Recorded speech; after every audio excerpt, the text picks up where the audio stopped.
लोकसभा चुनाव की घोषणा भले न हुई हो, लेकिन बीजेपी ने नारा दिया है अब की बार 400 के पार। और अब की बार 400 के पार के साथ साथ इस बार फिर मोदी सरकार का स्लोगन दिया है। इस मुद्दे पर बात करने के लिए समाजवादी पार्टी की महिला सभा की राष्ट्रीय उपाध्यक्ष नेहा जी हमारे साथ मौजूद है। बीजेपी का स्लोगन तो आपने सुना ही होगा। देखिए, भारतीय जनता पार्टी जब 2014 सरकार में आई तब भी बड़े बड़े नारे और वादे लेकर के आई। एक बड़ा नारा दिया था इन्होंने, बेटी बचाओ बेटी पढ़ाओ। उस नारे का तो कुछ नहीं हुआ, उसका 79% बजट बीजेपी ने अपने विज्ञापनों पे खर्च कर लिया। तो इसी तरह के लोक लुभावन नारे और वादे लेकर के तो ये आए, लेकिन कुछ पूरा नहीं कर पाए। ना 15 लाख हर खाते में आया, ना 2 करोड़ नौकरियां दे पाए। तो जनता आप समझ चुकी है, कोई भी नारा और इनका जो झूठा वादा है, जो जुमला है, वो जनता को समझ में आ गया है। अब इनका कोई नारा वादा काम करने वाला नहीं है। और अब की बार इनका 400 पार नहीं, अब की बार इनका सफाया होगा।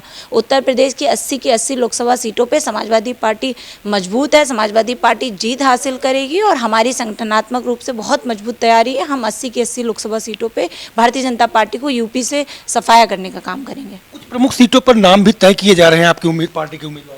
हाँ, इंटरनली तौर पे शीर्ष नेतृत्व के साथ में लगातार जिला स्तरीय और संगठन की तमाम बैठकें चल रही हैं। उनमें जो भी निर्णय माननीय राष्ट्रीय अध्यक्ष जी ले रहे हैं जिलों के स्तर पे, वो सूचना दी जा रही है और जिले स्तर पे पार्टी को मजबूत करने का काम किया जा रहा है।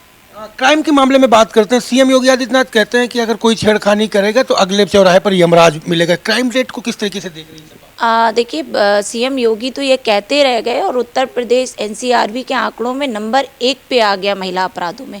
लगातार बढ़ते महिला अपराधों को रोकने में मुख्यमंत्री योगी आदित्यनाथ जी असक्षम हैं और भारतीय जनता पार्टी के संरक्षण में छेड़खानी करने वाले, बलात्कार करने वाले जो भारतीय जनता पार्टी के नेता और कार्यकर्ता अपने आप को सहज महसूस कर रहे हैं। इसीलिए ना आपने देखा बीएचयू में इतनी बड़ी घटना सामने निकल के आई, उसमें भारतीय जनता पार्टी के 3 आईटी सेल के मेंबर सामने आए और उन तीनों आईटी सेल के मेंबरों को 2 महीने लग गया गिरफ्तारी करने में। वो उस 2 महीने के बीच तक वो तीनों मेंबर मध्य प्रदेश के चुनाव में स्वतंत्र देव सिंह, जेपी नड्डा, मोहन यादव, तमाम बीजेपी के नेताओं के साथ प्रचार करते घूम रहे थे। क्या तब भारतीय जनता पार्टी को नहीं पता था कि यही 3 बलात्कारी हैं जिन्होंने बीएचयू की छात्रा के साथ में गैंग रेप किया, निर्वस्त्र करके उसकी वीडियो बनाई? बड़े शर्म की बात है कि मुख्यमंत्री योगी आदित्यनाथ जी, जेपी नड्डा जी, प्रधानमंत्री जी के संसदीय क्षेत्र रहा है, यहाँ से इन सारे शीर्ष नेताओं ने कोई भी संज्ञान नहीं लिया।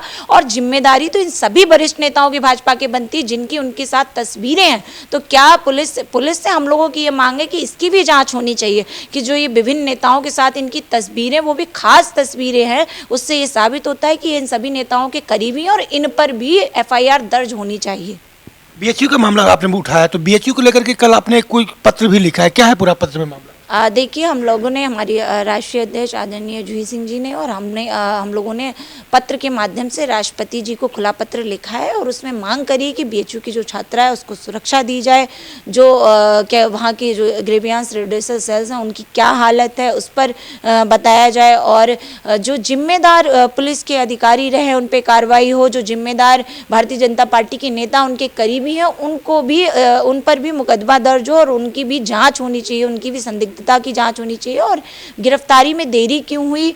अभी भविष्य में बीएचयू और तमाम केंद्रीय विश्वविद्यालय जो हैं वहाँ लड़कियों की सुरक्षा के लिए क्या पुख्ता इंतजाम किए गए? वाइस चांसलर से क्या मीटिंग हुई, क्या बातचीत हुई? इन तमाम चीज़ों को लेकर के पत्र लिखा गया है और लड़कियों की सुरक्षा को लेकर के मुख्य मद्देनजर पत्र में जिक्र किया गया है। हमसे बात करने के लिए तो आपने सुना महिला सभा की राष्ट्रीय उपाध्यक्ष नेहा जी को, जिनका साफ तौर पे कहना है इस बार बीजेपी 400 के पार नहीं सफाया पार होगी और आने वाले दिनों में परिणाम जो है सपा के पक्ष में होंगे। कैमरा पर्सन निखिल के साथ संजय प्रताप सिंह चौहान, भारत समाचार, लखनऊ।